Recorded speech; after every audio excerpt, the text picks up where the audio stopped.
A gente está muito feliz aqui de estar recebendo três pessoas que são extremamente importantes na construção da política de habitação, não só aqui em São Paulo, mas são nomes que têm atuação em âmbito nacional. Eu já queria convidar aqui para compor a mesa o Eduardo Marques.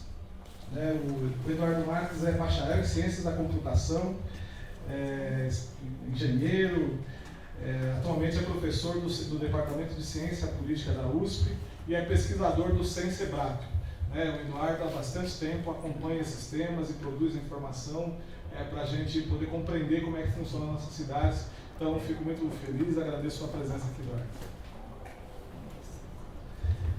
Convidar também o Caio Santamori.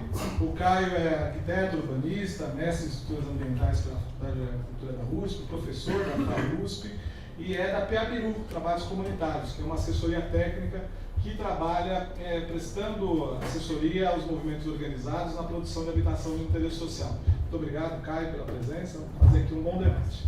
Nosso terceiro convidado é o Chico Comaru, Francisco Comaru. Ele está aqui já com a gente, daqui a alguns minutinhos vai também compor a mesa conosco. Está no camarim. Está no camarim, né? Como é que chama aquela coisa que você passa no frio, né? Manteiga de cacau. Passando manteiga de cacau para poder fazer um bom debate. Então, a nossa dinâmica aqui ela é bastante simples, porque a gente quer estimular, como eu disse, o debate crítico sobre essas políticas públicas. E a gente pensou o seguinte, né? Os nossos convidados vão falar por 20, 25 minutos, cada um deles, e depois disso a gente vai abrir para os questionamentos aqui das pessoas que estão participando desse debate, todos vocês, e esses questionamentos a gente está registrando para ir construindo um acúmulo sobre esse assunto. Eu conversava com os dois aqui antes da gente iniciar essa mesa. A gente está vivendo um momento que é um momento de formatação da terceira versão do Minha Casa Minha Vida. O debate do Conselho de Habitação é um debate aqui no município, é um debate sempre caloroso. A cidade de São Paulo precisa permanentemente, e esse ano especialmente por uma decorrência do plano diretor, construir o seu plano municipal de habitação. Então, essas contribuições, tanto que a gente vai ter aqui na mesa, como essa que vocês vão trazer durante o debate, a gente espera que se constituam em subsídio para a formatação dessas políticas e para a formatação desses programas. Tá bom? O Caio pode começar? Tudo bem? Pode. Então, o Caio vai começar aqui falando por 25 minutos sobre a questão da localização de empreendimentos aqui nos territórios. Bom, obrigado, Edilson e pessoal da Casa da Cidade, o Aladim, que ajudou também a organizar, a Dani. Obrigado pelo convite. Acho que é uma honra estar aqui do lado do Eduardo Marques, que é a minha bibliografia, e do Chico, que é além de uma referência, é um grande amigo também. E eu pensei de falar assim, pode pôr lá, Ladinho, por favor? Esse. O debate, Casa da Cidade. Deixa eu ver. Esse aí, Júnior. Esse. Talvez se quiser, né? Virar um pouquinho. Não, acho que tá bom. Tá bom, tá ótimo. Então como quando a gente conversou um pouco sobre a formatação, né, dos debates e tal, a gente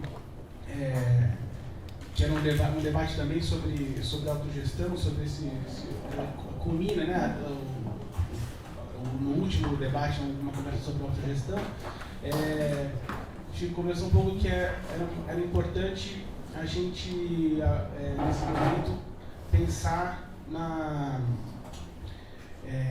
nessas novas formas de organização, de assessoria técnica, que não são mais as assessorias dos anos 80, né, no final dos anos 80, e não são, e os movimentos também estão numa outra condição hoje, inclusive de uma outra condição de interlocução com o poder público e tal.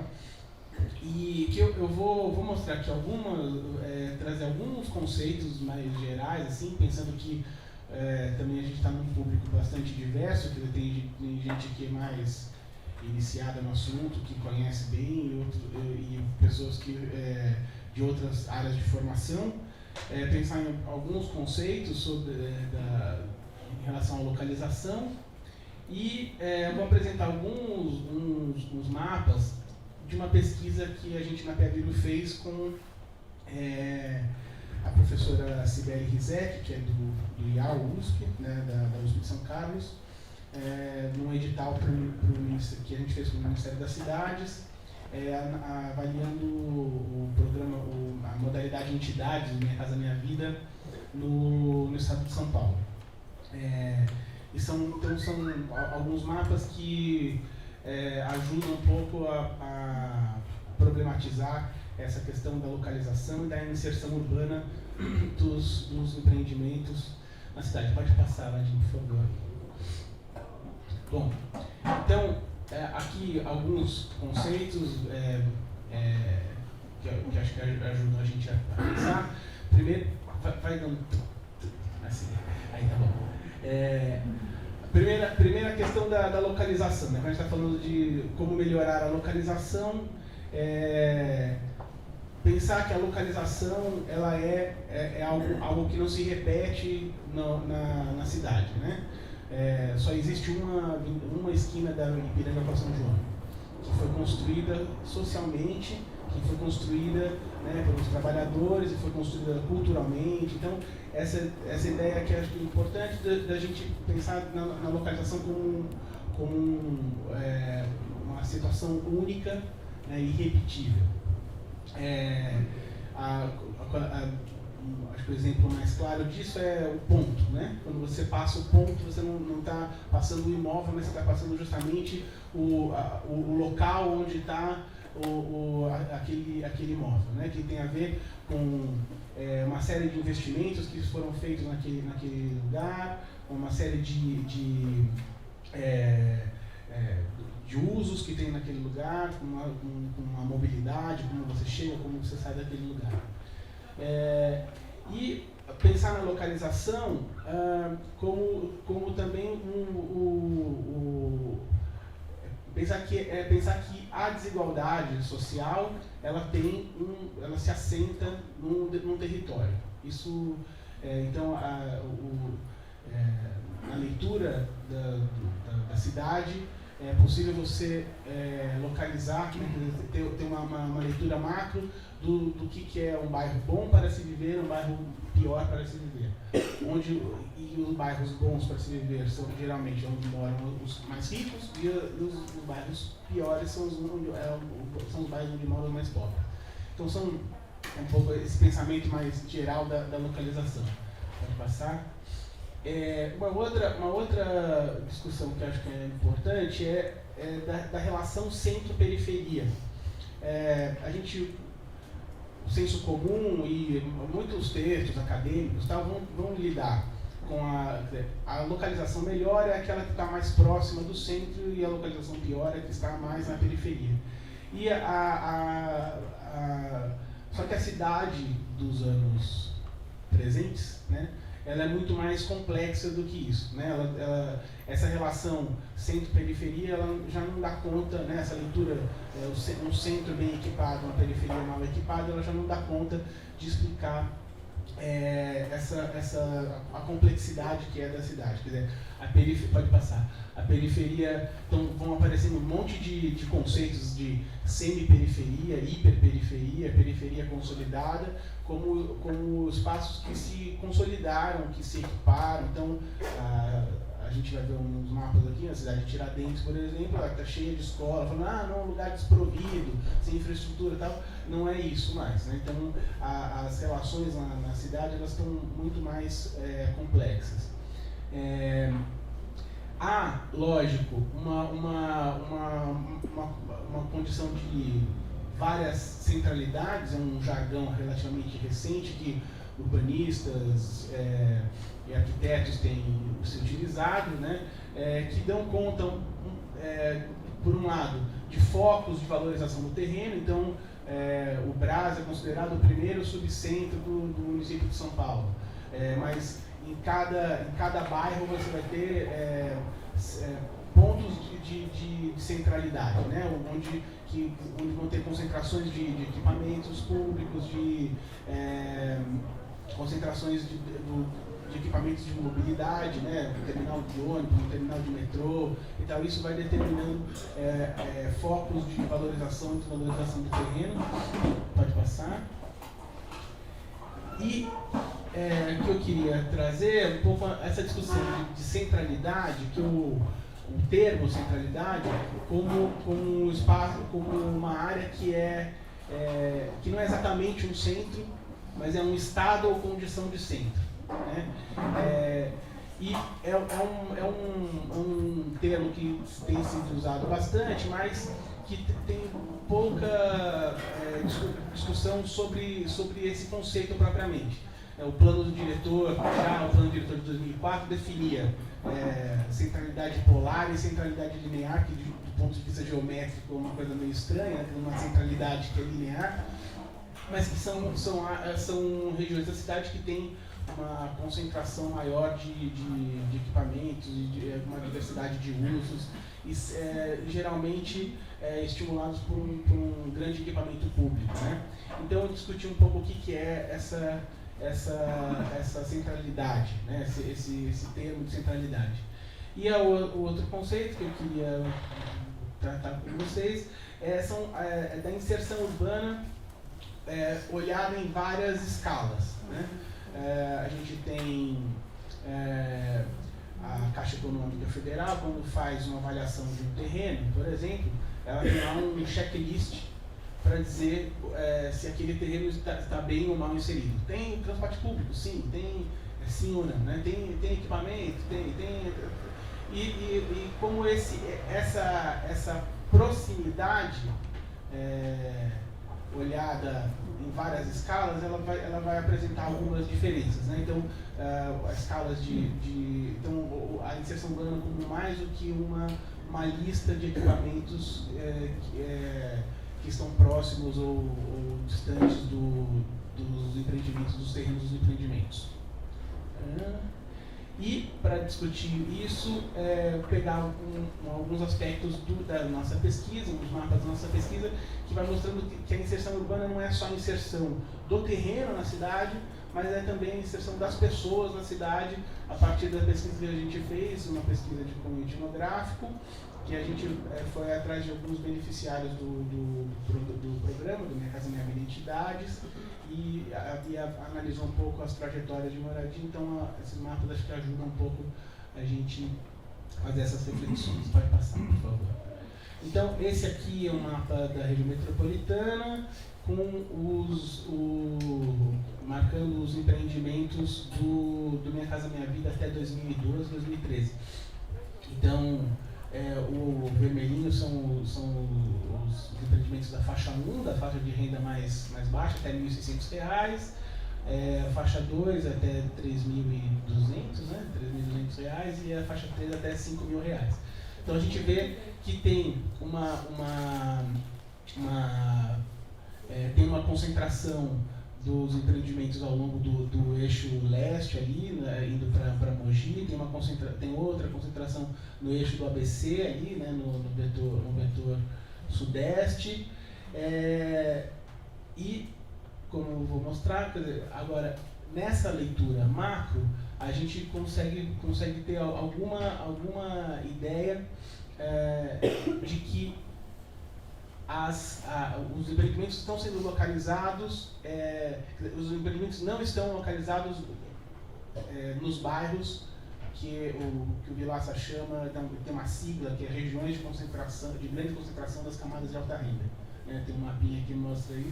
Então, exato. A fonte disso daí, o que é? É lá da Caixa Econômica, é isso? A localização é da Caixa Econômica. Isso. Deu para você a localização oficial isso, dos empreendimentos que estavam contratados, exatamente. Então são as várias faixas e aí um mapa geral, né? Aí pode passar e a gente vai olhando. Então, esses daí são o Minha Casa Minha Vida Entidades. que era da faixa 1, volta mais um. Então, para a gente só fazer essa animaçãozinha para ver que são muito poucos, né? E que eles estão em localizações geralmente mais piores, né? Então, ainda mais na borda, né? Repetem um pouco o padrão da faixa 1, mas eles estão numa localização ainda pior. A gente, nos relatos das pessoas, mas sempre falando assim, essa ideia de que está sempre se fazendo a cidade de novo, né? Era tudo mato, eu cheguei lá, era tudo mato, não tinha nada por aqui, não tinha nenhum comércio e tal. Então, de que a população mais pobre está sempre fazendo a cidade novamente. Pode passar? E aí tem alguns mapas, então, que a gente vamos passando só para ver. Então, por exemplo, como que é isso em relação à renda familiar, né? Então, ele está localizado nos lugares onde a renda é pior, né? Aquela manchinha mais escura é a região de concentração das camadas de alta renda, a região, São Paulo da Vejinha, acho que é uma boa expressão, pode passar. Aí, em relação à densidade, que é também uma situação curiosa, né? Quer dizer, as áreas da cidade que são mais verticalizadas não necessariamente são as áreas mais densas. Então, ponto de vista físico, a gente fala assim, não, mas como? Aqui na Vila Madalena você demole 3 casinhas e sobe um prédio de 20 andares, e como que ainda assim a densidade não é tão alta, né? Quer dizer, então, as áreas melhores servidas têm uma densidade menor. Pode passar. Aí, em relação à densidade de empregos, esse mapa é muito importante porque o deslocamento por motivo de trabalho é um dos principais motivos de deslocamento, né? Então, isso faz com que se aumentem muitos deslocamentos na cidade. Pode passar. Esse é um índice do SEAD, de vulnerabilidade socioeconômica, no índice paulista de vulnerabilidade social, que cruza ciclo de vida e renda, escolaridade. Também mostra então, aquela área mais clarinha, onde estão as populações com menor vulnerabilidade. E os empreendimentos para baixa renda vão se concentrando de novo nas áreas de maior vulnerabilidade. Pode passar? E aqui o mapinha do Vilaça, que é muito curioso, ele tem um mapa interessantíssimo que mostra, por exemplo, o clima da cidade, mostrando que essa região é a região que tem as temperaturas mais amenas, tirando logicamente a Serra da Cantareira e no extremo sul, essa região é a região que tem as temperaturas mais amenas. Possivelmente porque são áreas que são mais dotadas de parques, mais arborizadas, então o que seria um fenômeno natural, ele também se reproduz como desigualdade social expressa no território. Pode passar? Bom, aí então são 2 empreendimentos que a gente analisou e para a gente pensar nessas várias escalas da inserção urbana. Então, esse daí é um em Cidade Tiradentes e é um mapa de topografia. Então, os pontos, essas manchas mais escuras são os trechos mais altos e os mais claros são os trechos mais baixos. Era a Marina que fez o mapa. Então, aqui a gente está olhando a localização do empreendimento na cidade de Tiradentes e que nessa escala, né, descendo mais na escala, a gente vai vendo que a topografia vai também criando barreiras que segregam nessa microescala. Então o terreno está na cidade de Tiradentes, mas pode passar. Ele está na cidade de Tiradentes, ele está próximo de escolas, de equipamentos, etc. Mas os equipamentos eles estão eles estão para direita ali, né? Para a região da centralidade da cidade de Tiradentes, chamada centralidade da cidade de Tiradentes. Enquanto a topografia, pode passar mais uma. A topografia, esse aqui é a vulnerabilidade, né? Então o empreendimento é essa linha tracejada, né? Então ele está justamente numa região mais vulnerável e menos provida de equipamento nessa microescala, né? Pode passar. Então, apesar dele estar na cidade de Tiradentes, é um empreendimento das costas para a cidade de Tiradentes, estrito senso, né? E ele é voltado para essa área, que é o Jardim Vitória, Pérola 1, 2, 3, são vários jardins aí, que tem uma massa de ocupação irregular, de grande autoconstrução. Pode passar? E aqui o mapa de deslocamento da origem e destino do metrô, né? Que também dá uma leitura, sim, tem quase metade dos deslocamentos são mais longe, mas a cidade de Tiradentes, né, que é o distrito mais extremo leste, reconhecido, né, várias vezes debatido e tal, como um dos lugares piores da cidade. Você pode debater, é o lugar que tem menos, né, mas ela já tem uma concentração de empregos de maneira diferente, né? Então os deslocamentos estão mais curtos, né? Pode passar. Esse é um outro empreendimento que é em Mauá, na divisa com São Paulo, ali uma divisa tríplice com São Paulo, Santo André e tal.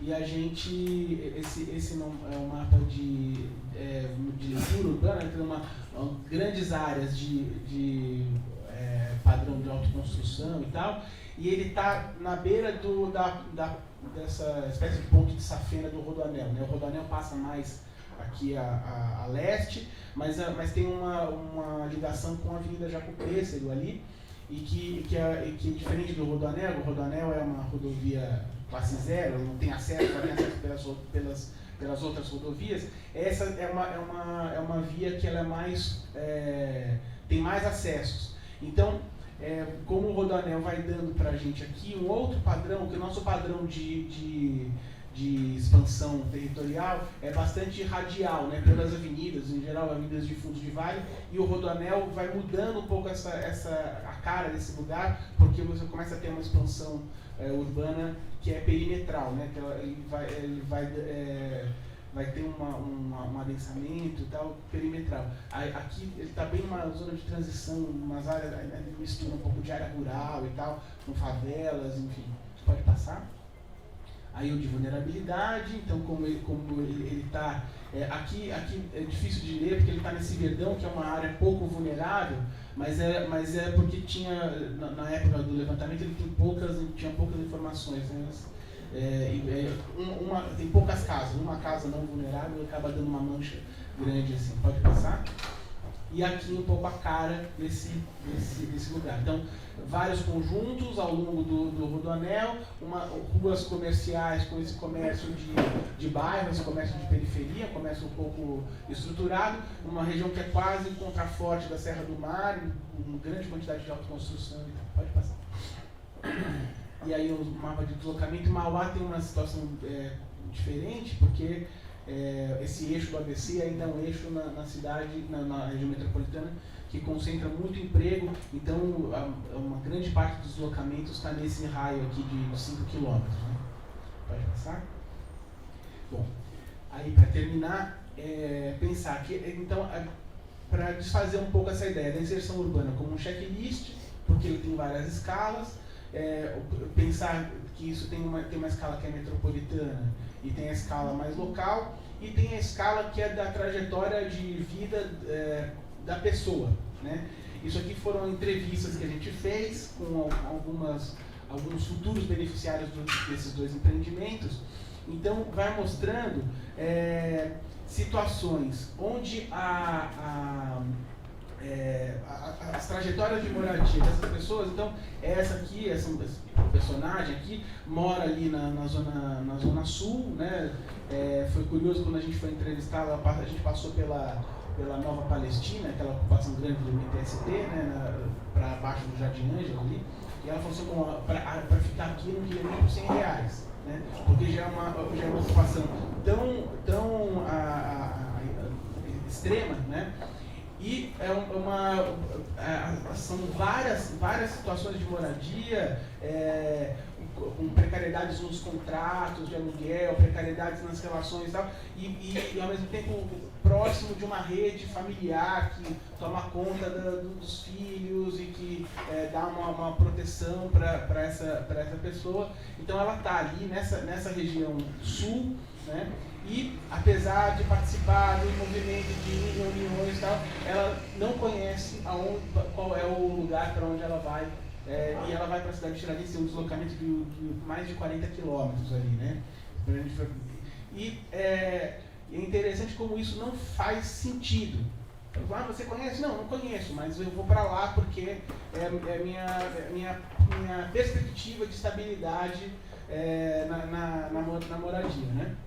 Pode passar. E aí a gente vai ver outras situações. Então, aqui, essa aqui tem uma trajetória interessante, porque participou de algumas ocupações no centro. Então, ela vai para a Zona Sul, depois vai para Itaquera, depois fica transitando de uma ocupação para outra na região central da cidade. E aí, quando termina lá na cidade de Tiradentes, e também a mesma situação, quer dizer, mal conhece o lugar, como se não tivesse exatamente a importância da localização. A localização tem uma importância menor do que a própria estabilidade da moradia. Pode passar? Enfim, aí são várias, né? Esse é um caso que é uma pessoa Dirceu, que mora ali num dos conjuntos ali da Santa Etelvina, ali, né? Mora na Juscelino Kubitschek, na quadra Juscelino. Então ele tem uma relação mais próxima mesmo. Pode passar? Mas também é isso, vai para a Zona Norte, volta e tal. Depois, quando vai trabalhar, está tão distante do trabalho que ele acaba morando de favor na casa de um amigo. Então, os relatos são relatos de muita instabilidade, que a gente chamou, né, não só a gente, mas chamou de um certo nomadismo urbano, né, determinado por condições de precariedade que estão expressas na moradia, mas estão para além da própria moradia. Aqui uma outra situação, essa também está ali na Zona Oeste, agora mora numa favela na divisa com Osasco, pode passar. Enfim, então é um outro jeito de mapear trajetórias para dar conta de como também as pessoas se inserem nos programas, as pessoas se inserem nos empreendimentos. Pode passar? De repente tem uma coisa que vai lá, sei lá, vai para Birigui, vai para o Ceará, né? Vai e volta, né? Situações diversas o marido está ameaçado pelo crime, a pessoa vai, passa 2 anos fora, volta, então várias situações dessas, onde a moradia acaba sendo vai expressando isso. Pode passar? E aí alguns outros do outro conjunto que é lá em Mauá. Pode passar? Só são vários exemplos. Assim, né? Pode passar. Bom, vai? Então, isso. Então, para terminar, para responder, lógico que a ideia não é responder essa pergunta, né, mas como melhorar a localização. Primeiro, pensar por que essa localização é ruim, né? Qual é o conjunto de fatores que leva a essa localização ruim. Pode passar? E como mudar a localização, como melhorar a localização. Talvez a pergunta seja como mudar essa lógica de produção de habitação social que vai espelhando uma lógica de produção de mercado, onde você tem um teto de financiamento que leva o morador, né, leva o empreendedor, ou leva às vezes o próprio Estado a produzir essa moradia em áreas supostamente mais baratas, né, onde supostamente para produzir mais, né. A gente está agora com um debate amanhã no Conselho de Habitação sobre o Hotel Cambridge, que foi adquirido pelo Fundo Municipal de Habitação.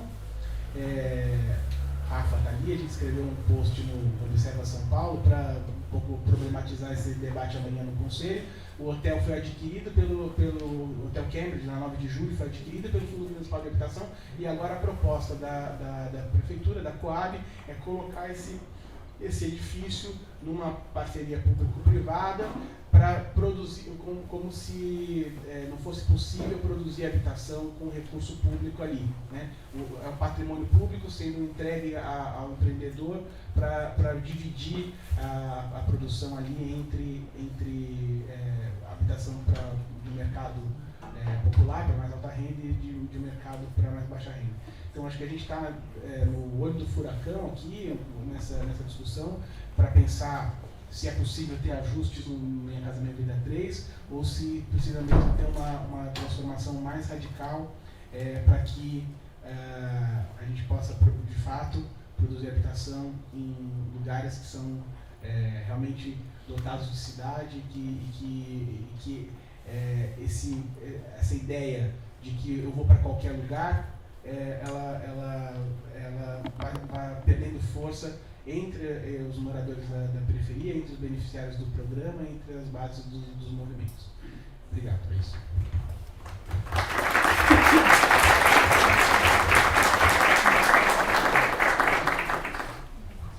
Muito obrigado, Caio. Eu vou convidar o Francisco Comaru, muito conhecido entre os urbanistas como Chico Comaru, diferença enorme, né? Que o Chico vai compor a mesa conosco. O Chico é engenheiro também, né? Engenheiro, arquiteto, o Chico é engenheiro, professor hoje do Centro de Engenharia, Modelagem e Ciências Sociais Aplicadas da Universidade Federal do ABC. Ele também vai contribuir com o nosso debate daqui a pouquinho. Seja muito bem-vindo.